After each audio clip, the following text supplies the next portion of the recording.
Bonsoir à toutes et à tous, vous qui nous regardez, on est sur la deuxième escale du minivan d'Evan en direct de la pointe de Pénors dans le pays de Bigoudin à Pouldreuzic plus exactement. Et alors aujourd'hui on a passé une journée magique, on a été là toute la journée, on a rencontré des gens géniaux, évidemment il a fait beau, il a fait chaud, on a pris des coups de soleil mais ça c'est pas grave, il est samedi soir, il fait beau. Et on va parler maintenant de passion et d'initiative en Bretagne, bref, tout ce que j'aime. On va accueillir du coup les premiers invités qui sont Gwen et Guy. En attendant, pendant que vous vous installez, messieurs, dames, je voulais juste vous préciser, parce que j'ai eu pas mal de commentaires, qu'est-ce que je fais avec cet iPad? Et bien en fait c'est comme ça que je pilote la caméra qui partage toutes nos aventures. C'est tout fait ici, en direct de la table. Voilà, c'est artisanal, mais c'est ça qu'on aime en Bretagne. Alors, bonjour Gwen, bonjour Guy. Bonjour Evan, et Alors, bienvenue à Pénors. Merci beaucoup. Alors, je me fiche, je s'envole. Gwen, toi tu es la directrice de l'office de tourisme du Haut-Pays Bigoudin. Tout à fait. Et alors moi qui suis de la presqu'île de Quiberon, j'aimerais bien savoir quels sont les endroits à ne pas rater quand on visite le Pays Bigoudin. D'accord. Bah écoute, je vais t'en citer trois, mes endroits préférés en fait du Pays Bigoudin, qui sont peut-être pas toujours très connus, mais qui méritent vraiment de l'être. Alors tout d'abord Port-Spoulan, donc là où démarre le Pays Bigoudin. Donc avec son petit port typique et sa pointe rocheuse. C'est vraiment un endroit qui vaut le détour. D'accord. Ensuite, toujours dans la baie d'Audierne, les ruines de Languidou sur la commune de Plovan. Ces ruines sont vraiment remarquables et notamment sa rosace qui montre tout à fait, qui ressemble à de la dentelle en fait, et c'est un côté vraiment mystique, surtout le soir lorsque le soleil se couche, puisque les reflets en fait qui s'y donnent sont très très beaux. Ça, la dentelle, on connaît bien ici. Tout à fait. Et alors un troisième lieu à ne pas manquer? Un troisième lieu à ne pas manquer et qui m'est cher, c'est le site de Trinvel sur la petite commune de Tréogat, avec son étang qui se jette dans la mer, où on peut y voir en fait de très beaux oiseaux notamment et assister au mois de juillet et août au bagage des oiseaux. Voilà. Alors, je vais reposer mes petites fiches qui vont s'envoler. Hop, je les envoie là-bas, c'est pas grave. Est-ce que tu savais que même Jean-Paul Gaultier, et j'ai ici une super photo, a revisité la coiffe bigoudaine? C'est quand même la classe parce que, on va la montrer aux gens qui nous regardent, c'est quand même la classe parce que le Pays Bigoudin rayonne du coup bien au-delà des frontières de la Bretagne. Tout à fait. C'est vrai que la coiffe bigoudaine est très connue et représente aujourd'hui la Bretagne au sens large en fait. On peut d'ailleurs la voir souvent dans des publicités, notamment Tipiac, mais aussi sur les arrières de voitures avec l'autocollant Alaise Braise qui marque un petit peu en fait l'appartenance à la Bretagne. D'ailleurs, lors de notre escale à Morlaix, le 17 mai, on aura le créateur de la marque Alaise Braise qui sera avec nous. Est-ce que tout le monde mange du Tipiac en Pays Bigoudin? C'est vrai cette histoire? C'est vrai que c'est excellent. Ah bon? C'est excellent. Moi qui suis cuisinier, eh bien, je peux vous dire que nos bigoudaines ont fait l'honneur de cette maison. Ah bah oui. Et elles ont rayonné dans toute la France, voire plus sûrement. Alors justement, Guy, à vous de nous parler un petit peu de votre passion. On a découvert un endroit absolument magique aujourd'hui. On est à 100 mètres du musée de l'Amiral à la pointe de Pénors. C'est un lieu incroyable, riche en expériences. Vous allez mieux le décrire que moi, je vous laisse la parole. Eh bien, j'ai voyagé, j'ai visité le monde et je suis arrivé à Pénors en 1972 où j'ai créé un hôtel-restaurant. Et pourquoi? Parce que ce site, mais regardez, c'est magique. Je regarde. Qu'il fasse beau, qu'il fasse mauvais, c'est toujours magique. Et de fil en aiguille, comme on dit, j'ai créé un musée, le musée de l'Amiral, car c'est un amiral qui m'a offert sa passion, c'est-à-dire plus de 200 oiseaux. Et il y a dedans des coquillages que j'ai ramassés, il y en a plus de 14 000, des fossiles, des coraux, des minéraux, plus de 1000. Ah non mais c'est une collection incroyable que vous avez. Vous nous avez d'ailleurs sorti d'une vitrine parce qu'elles sont quand même toutes ces pièces sont très bien conservées. Vous nous avez amené le record du monde des ormeaux. Tout à fait. Allez-y, vous pouvez le montrer à la caméra. Hein. Alors c'est quoi l'histoire de ce coquillage? Alors il vient de Californie, mais tout coquillage a sa propre histoire. Tout oiseau, il vit de telle façon. Et quand on commence à rentrer dans ma caverne d'Ali Baba, mon musée unique, et qui est l'un des grands musées de France dans le coquillage, on est émerveillé de voir ce que la nature nous a donné. Ah ben c'est clair, justement la nature, parlons-en. Quand on pense à tous les beaux sites que Gwenelle nous a présentés, comment on fait pour les préserver? Vous avez vécu des expériences assez incroyable avec des gens qui vous ont... Tout à fait. Alors, ça commence avec le galet qui protège notre côte. On estime à 30 tonnes embarquées par les touristes par an. Donc, il ne faut pas en prendre, il faut nous les laisser. Ils n'ont pas de galets, ils ont un rôle à jouer. Tout à fait. Ça commence comme ça, la nature. Et les oiseaux. Alors, les gravelots. Les gravelots nichent ici sur la dune. Très bien. Je rencontre une dame qui a lâché son chien. On a mis un fil pour délimiter l'endroit où il niche. Et le chien, il gambade. Je dis, mais madame, ramassez votre chien, attachez-le. Et elle me dit, quand même, monsieur, il vit en HLM toute la semaine. Je peux bien le lâcher. Mais je dis, mais madame, il y a des oiseaux qui nichent. Oh, mais ça, c'est votre affaire. Eh ben non, c'est pas que votre affaire, c'est l'affaire de tout le monde. Tout à fait. Ben oui, parce que si on Il veut faut que garder tout le des monde beaux prenne espaces comme conscience, ça- et mon musée est pour prendre conscience qu'il faut protéger cette nature. Elle dérape. Eh ben on est bien d'accord. Vous avez quel âge, Guy, si je peux me permettre? Oh, j'ai 20 ans dans ma tête. Bon, ça, je- Et on me dit, mais sur ma carte d'identité, ils marquent que des bêtises, ils m'ont marqué 76. Ah oui, c'est des bêtises. je C'est vous des confirme. bêtises, ils sont fous. Ils sont fous. Ils sont fous. Ils sont fous. En tout cas, merci. On aurait pu faire l'émission entière avec vous. Je vous conseille vraiment de venir visiter le musée de l'Amiral si vous êtes de passage à Poudre-Zic. Et puis si vous l'êtes pas, vous venez quand même parce que ça vaut le détour. Ah, sûrement. Allez, bah, Merci. je vous laisse laisser la place. Merci à tout le monde. Merci beaucoup. Et à Merci, bientôt. Gaël. Je vous laisse laisser la place à Anne qui va venir nous parler d'une toute autre initiative en Pays Bigoudin. En attendant, on avait aussi envie de vous proposer de participer en nous disant si vous êtes plutôt sardines ou langoustines, parce que oui, en Pays Bigoudin, on fait des sardines et des langoustines. Et les personnes qui commenteront participeront au tirage au sort pour gagner le Petit Futé Bretagne. Et oui, parce qu'on adore le Petit Futé Bretagne, tout simplement. Voilà, alors, bonjour Anne. Bonjour. Alors toi, Anne, tu es productrice de safran bio et d'aloe vera à Poudre-Zic. C'est ça, en plein Ma cœur première du pays question. Bigoudin. Voilà, ma première question c'est quoi les vertus du safran et de l'aloe vera? Alors le safran a des vertus sur le plan physique, antispasmodique, nettoyant du foie, qui restaure l'acuité visuelle aussi, mais il est encore très utilisé à l'heure actuelle pour ses vertus antidépresseurs. Voilà. Quant à l'aloe vera, alors c'est la plante aux 1000 vertus, surnommée aussi le chaman silencieux, le On médecin l'a en là peau. d'ailleurs. Hein. Elle Voilà pousse. un exemplaire. Voilà, et qui pousse très bien au pays Bigoudin, sous serre bien sûr, hein, parce que il lui faut de la chaleur toute l'année. Voilà, et c'est une excellente plante à avoir chez soi, puisque c'est en cas d'urgence, en cas de coup de soleil, comme ça arrive souvent ici. Ça risque eh de ben, m'arriver tout à l'heure. Voilà. Et alors, je pensais que le safran, ça ne poussait qu'en Afrique. Eh bien non, en fait c'est originaire d'Asie mineure au départ, et ça a voyagé dans tout le monde, puisque c'est un bulbe de crocus qui s'adapte à tous les climats en fait. Et au 19e siècle, la France en produisait 30 tonnes. On en trouvait en Angleterre, en Écosse. Donc on s'est dit pourquoi pas tenter en pays Bigoudin, et voilà. Alors, on en a là, du safran. J'ai une petite question très basique. Pourquoi ça coûte si cher, le safran?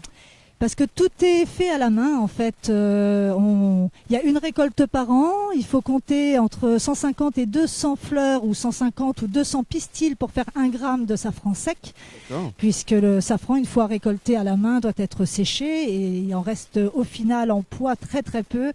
Donc voilà, entre le travail manuel et le fait qu'il en faille beaucoup pour pas faire beaucoup, bah ça explique le Mais prix. ça fait beaucoup dans un plat. Voilà. Et alors, est-ce que le safran, ça se marie bien avec la cuisine bretonne? Ah oui, tout à fait, oui, ça se marie parfaitement bien avec tous les produits de la mer notamment.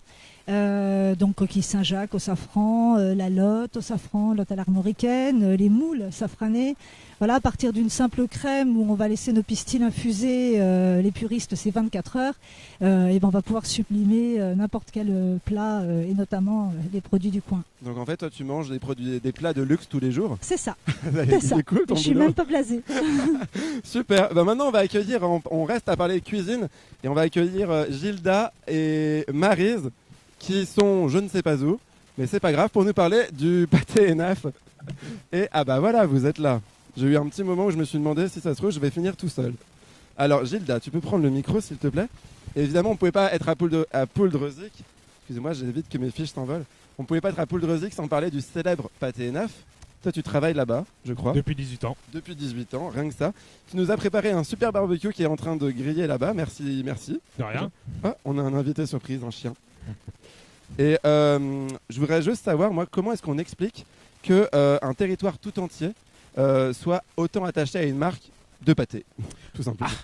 C'est une vaste question. Il y a beaucoup de chercheurs qui sont penchés sur le problème. C'est vrai. Bon, Il résulte de leur recherche que le pâté neuf est né en 1915 à 3 km d'ici. Il est toujours... Attends, je t'interromps, tu peux juste te décaler un tout petit peu face à ton petit caillou, comme on a dit tout à l'heure. Fabriqué là depuis 1915. Donc, il s'est d'abord diffusé localement, puis il a très vite voyagé avec l'armée de terre pendant la 14-18, puis avec la marine nationale dès 1920, puisque nous fournit la marine nationale depuis pas loin de 100 ans. Et c'est devenu le pâté du marin, du coup. Il a voyagé sur toutes les terres du globe, il continue à le faire. Aujourd'hui, il a fait plus de tours du monde que n'importe quel navigateur. Et parallèlement, il se diffusait aussi dans les campagnes. Et du coup, il se transmet... la première boîte de pâté ENAF. Il se transmet de génération en génération depuis. Et comme beaucoup de Bretons sont issus soit de marins, soit de paysans, le pâté ENAF est aujourd'hui encore dans beaucoup de foyers bretons. Et du coup, ils ont un rapport particulier à cette marque. Parce que il est ancien, il est transmis depuis longtemps, il n'a pas bougé, et du coup ils se sont un peu approprié la marque. Pour une bonne partie des Bretons, le pâté neuf, c'est un peu leur doudou, et ça leur appartient. Et nous, on est un peu les gardiens. Alors dormir avec une boîte de pâté, ça va faire mal. Pourquoi pas. On est un peu devenus les gardiens du temple, du coup. Et alors le pâté neuf, il s'exporte un peu partout, mais il s'exporte aussi, c'est assez incroyable, dans l'espace. Et oui. Tu nous as amené la boîte qui voyage là-haut, au-dessus de nos têtes, dans la station spatiale. Voilà, cette boîte, donc ça c'est ce qu'on fait depuis quelques années pour encore décalé. Station spatiale internationale. Et donc vous voyez l'évolution en 100 ans de cette boîte-ci à celle-là. Donc ce sont des petits plats de fête faits pour les astronautes en collaboration avec le CNES, l'ESA et Alain Ducasse. Et en fait, on a eu le plaisir l'année dernière de voir qu'une boîte de pâté ENAF a accompagné ces petits plats. Elle est partie de Poulrezik, elle a décollé de Tokyo par un transporteur et on a eu le plaisir de la voir là-haut. Avec Thomas Pesquet. Avec Thomas Pesquet. Évidemment. Et alors comment, en fait oui, en 100 ans, parce que voilà, ça fait plus de 100 ans, est-ce que le consommateur il a toujours la même attente quand il ouvre sa boîte de pâté ENAF? On pense que oui, c'est-à-dire que dans un monde qui bouge de plus en plus et de plus en plus vite, finalement le pâté ENAF c'est un produit un peu atemporel qui est là depuis longtemps, comme on l'a dit, qui n'a pas bougé. C'est un produit simple et de qualité et finalement c'est un peu rassurant de trouver des produits comme ça qui amènent des petits bonheurs à table. Et oui, et alors on est tellement fan du pâté ENAF qu'on peut même se faire personnaliser sa boîte. Je te laisse expliquer. Oui, là par exemple. Je vais la montrer, toi tu vas en parler. Comme ça les gens la voient bien. Vas-y. Donc effectivement aujourd'hui n'importe qui peut se faire personnaliser sa boîte de pâté ENAF via une petite interface internet. Vous tapez pâté ENAF, boîte personnalisée, vous tombez dessus. Il y a même une photo. Voilà, vous pouvez insérer une photo de votre choix, mettre le texte de votre choix et vous êtes livré chez vous ou alors vous pouvez venir la retirer dans une de nos boutiques. Bon super, merci beaucoup. Je te laisse retourner à ton barbecue parce que ça sent un peu le grillé si je peux me permettre. Maryse, bonjour. Bonjour. Alors vous avez un lien avec ENAF puisque vous travaillez vous êtes la directrice de Cornoualia. Vous allez aussi pouvoir expliquer l'initiative bien mieux que moi. Donc Cornoualia, c'est une entreprise qui a été créée à Quimper le 1er janvier 2000. C'est une idée assez simple mais en même temps extrêmement géniale et avant-gardiste de 8 chefs d'entreprise locaux qui ont décidé en fait de partager les compétences. Voilà. Donc aujourd'hui, on est une entreprise de temps partagé. On a 190 entreprises clientes qui sont de toute taille, de tout secteur d'activité. Et ces entreprises, elles ont un point commun, c'est qu'elles ont besoin, pour rester performantes, compétitives, de compétences à temps partiel, mais de manière pérenne. Donc difficile d'embaucher quand on fait paraître une offre d'emploi, par exemple, pour un jour par semaine. Voilà. Donc l'idée, c'est nous, Cornoualia, on cherche d'autres entreprises qui ont le même besoin. Et ensuite, on embauche le collaborateur en contrat durée indéterminée, à temps plein ou à temps partiel uniquement si c'est le souhait du collaborateur. Et c'est une recette assez miraculeuse, puisque en 18 ans, on a créé plus de 520 CDI. Et oui. Chaque année, on crée entre 40 et 50 nouveaux emplois sur des compétences extrêmement variées qui vont du poste d'ouvrier au poste de cadre. Et l'avantage, c'est que c'est carrément anti-routine en fait. C'est anti-routine puisque on peut être amené à travailler dans des entreprises très différentes en matière de taille, en matière d'activité, parfois même sur des postes différents. Donc effectivement c'est très anti-routine comme vous le dites et en plus ça booste l'employabilité puisqu'on peut multiplier par 2 voire par 3 son expérience compétences dans le même temps que quand on travaille dans une entreprise à temps plein. Et alors Voilà. justement, quel secteur recrute dans la région de Quimper? Alors, en fait, ici, c'est une région, la Cornouaille est un bassin d'emploi extrêmement dynamique avec plein de PME, de TPE également, très petites entreprises. Il y a aujourd'hui une très grosse reprise d'activité et donc des besoins dans des secteurs d'activité qui sont extrêmement variés. Et sur des emplois, voyez-nous, depuis le début de l'année, on a enregistré beaucoup de demandes sur des emplois administratifs, sur tout ce qui est nouvelles technologies de la communication, D'accord. webmaster, community manager, content manager, sur les métiers également de la qualité, de la sécurité. Après, ce qu'il faut aussi savoir, c'est que nous, on est en veille permanente sur des nouveaux talents qui veulent venir habiter en Cornouailles ou qui recherchent un nouvel emploi ou qui veulent tout simplement changer de travail. Et à partir de ces nouveaux talents qu'on va rencontrer, on va proposer en fait leurs compétences à nos entreprises clientes. C'est un peu du sur-mesure pour tout le monde en fait. C'est de l'emploi sur mesure. Aussi c'est bien tout pour à les fait ça. employeurs que pour les employés. Exactement. Bon, bah, super, alors si les gens veulent, on va mettre ça pour enlever le vent. Ouais. Si les gens veulent postuler, j'affiche l'adresse ici, c'est cornoualia.fr. Voilà, on a une CV Tech en ligne, donc n'hésitez pas à déposer votre CV. Nous répondons en fait à chaque personne qui postule chez nous. Bon bah super, je vous remercie beaucoup. Vous allez laisser la place à Cyril parce que maintenant, figurez-vous que c'est l'heure de l'apéro. Et l'heure de l'apéro, ça ne se rate pas. Hop, on va ranger un petit peu la table parce qu'il y a plein de bazar. Bonjour Cyril. Bonjour. Alors Cyril, votre métier, c'est de faire plein de douceurs bigoudaines. Voilà, je suis biscuitier à Landudec, les délices bigoudins. Alors, justement, vous avez inventé la Bigoud Chips. C'est quoi la Bigoud Chips? La Bigoud Chips, c'est une chips de blé noir rôtie au beurre et salée à la fleur de sel. Produit qui se consomme aussi bien à l'apéro que comme des chips Voilà, traditionnels. On peut les toaster, on peut les saucer avec différents produits aussi bien apéritifs que des verrines de la mer. L'avantage du sarrasin, c'est quoi? Alors l'intérêt du sarrasin, c'est que c'est un produit qui ne comporte pas de gluten, donc pour toutes les personnes qui sont un petit peu intolérantes, eh bien c'est un bon sujet. Et puis c'est un marqueur important de nos savoir-faire bretons. D'accord. Et alors, vous utilisez, j'imagine, que du beurre salé, on est d'accord? Je ne connais pas d'autres produits, alors peut-être qu'il existe bah, un beurre on non est salé, d'accord. mais ils doivent être malades les gens. je Très pense. bien, on est d'accord. Alors, vous avez aussi inventé un Queen Yaman salé. Alors chez nous, oui, nous travaillons différents, le Queen Yaman traditionnel, mais également nous avons mis au point un Palmy Queen qui est On va donc le montrer. un le Queen vent. Yaman qui est travaillé façon palmier. Et les premiers produits ont sorti sucré, et là on l'a sorti au parmesan, de façon à Donc, un Queen Yaman accompagner, au parmesan. Voilà. Ça, c'est original. pour accompagner l'apéritif. Parfait. Et alors, évidemment, l'apéro en Pays Bigoudin, c'est évidemment du pâté naf. Vous avez fait différentes recettes, on va dire. Alors le pâté naf se marie très bien avec les Bigoud Chips, mais également tous les produits des tartinables à base de légumes et de fromage que l'on peut retrouver dans la gamme Enaf. Et puis, que serait un apéro breton sans le traditionnel cidre? Eh bien, ça ne serait pas un apéro breton, et C'est- encore c'est- moins un apéro bigoudin. Alors là, on a choisi la cidrerie Kernay, une cidrerie fait. familiale du coin, je crois, Poudresic, tout à fait, oui. de 1947. J'espère juste que le cidre ne date pas de 1947, évidemment. Bon, et merci beaucoup. Merci à vous, On et va- bon apéro alors. Merci, vous allez rester avec nous pour l'apéro. Merci. On va passer maintenant, pour terminer, à la rubrique musicale. Et alors, Pays Bigoudin oblige, alors là, il y a tout le monde qui est venu pour... Mes lettres tombent, la fiche tombe, tout va bien. Je vais accueillir Paul et Brigitte et l'ensemble du Bagad et du Cercle Celtique qui sont venus aujourd'hui. Allez-y, venez, placez-vous sur les petits galets comme on a dit tout à l'heure. Voilà. Alors Paul, première question, tu peux prendre le micro. Toi, on dit que tu es un pensonneur. Oui. Ça veut dire quoi? En fait, pen en breton, ça signifie tête. Et du coup, sonneur, c'est la tête qui sonne. C'est un peu le chef d'orchestre, si tu veux, d'un bagad. D'accord. Et alors, dans un bagad, il y a des instruments qu'on retrouve systématiquement? Ouais, il y a 3 instruments de base dans un bagad. La bombarde, c'est l'espèce de flûte qu'on pourra voir après. La cornemuse, c'est un gros instrument comme ça, avec 3 bourdons qui vient d'Écosse de Tu peux base, le remontrer si tu veux. Hein. qui est comme ça. D'accord, ok. Et la caisse claire. Voilà. Après, il y a une grosse caisse qui fait un son très grave. Et des toms, c'est aussi des percussions qui font un peu comme la grosse caisse, mais plus aiguë. Un tout petit peu Il y a plus tous aiguë. les âges dans un bagad?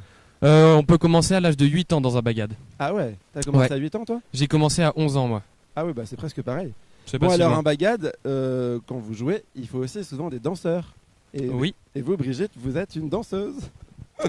Et moi, je suis une danseuse. Une danseuse bigouden. Une danseuse bigouden. Vous aussi, vous avez commencé à danser à 8 ans? Alors, moi, j'ai commencé à danser à 4 ans. Ah oui. Alors, je vais vous dire, ça fait 54 ans que je danse. Alors, vous faites le calcul. Oui, d'accord. Alors, vous avez une très très belle coiffe. Merci. Il y a différents types de coiffes bigouden, je crois. Alors, il y a différentes hauteurs. Voilà, c'est ça. Hauteur.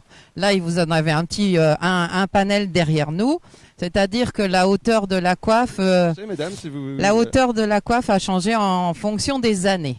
C'est-à-dire qu'en 1900, il y avait une toute petite coiffe qui mesurait environ 10 cm. D'accord. Et plus on avance dans le temps, pour arriver jusqu'en 1950, date à laquelle le costume tout au moins féminin a cessé d'évoluer, nous avons une coiffe qui mesure jusqu'à 36 cm de hauteur. Et après, elle s'est arrêtée. Et après, elle s'est arrêtée en 1950. Ce qui veut dire aussi qu'en 1900, le costume était long. Plus la coiffe montait, plus le costume raccourcissait. C'est pour ça qu'une de ces demoiselles a un costume qui est relativement court, avec une coiffe qui est très grande. Il n'y a pas encore la bigoudaine en mini-jupe quand même. Ah, ça s'est fait dans certains cercles pour le scénic.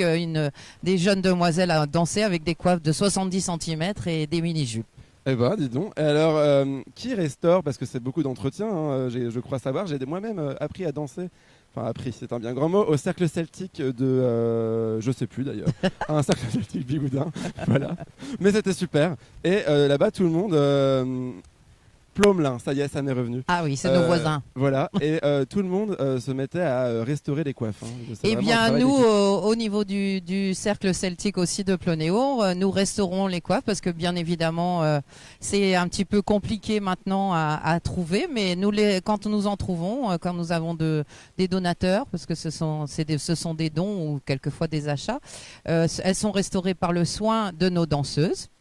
Et voilà, par le soin de nos danseuses, nous faisons des ateliers tous les samedis de façon à pouvoir transmettre. Chez nous, l'important, c'est la transmission. Chez nous, la transmission, c'est l'avenir. C'est une belle philosophie en tout cas. Je vous propose de finir sur cette jolie phrase. Je vous laisse vous mettre en place parce qu'on a prévu une démonstration, une super représentation 100% bigoudaine. Voilà, ça veut dire que c'est la fin de l'émission. Je remercie beaucoup tous mes invités. Évidemment, l'Office de tourisme du Haut-Pays Bigoudin avec Gwenaëlle et Gaël qui nous regardent depuis ses vacances. Je remercie aussi Mousqueton pour nous avoir fourni nos super doudounes pendant tout le road trip et puis ça va continuer. Un grand merci à Guy qui est venu nous voir tout à l'heure pour nous parler du musée de l'Amiral.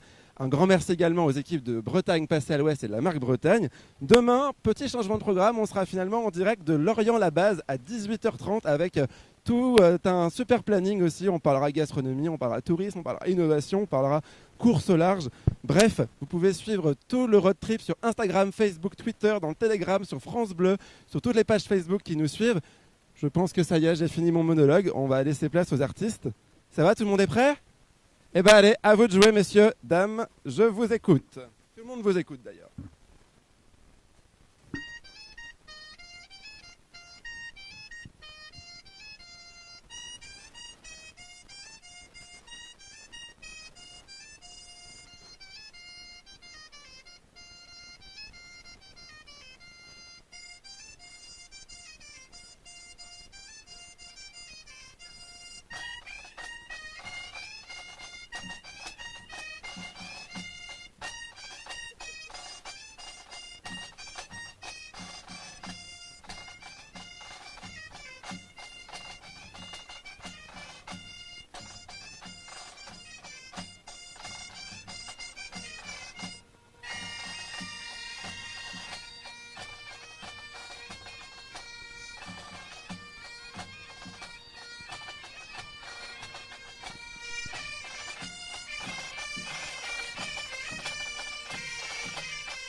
Bravo, merci beaucoup à tous.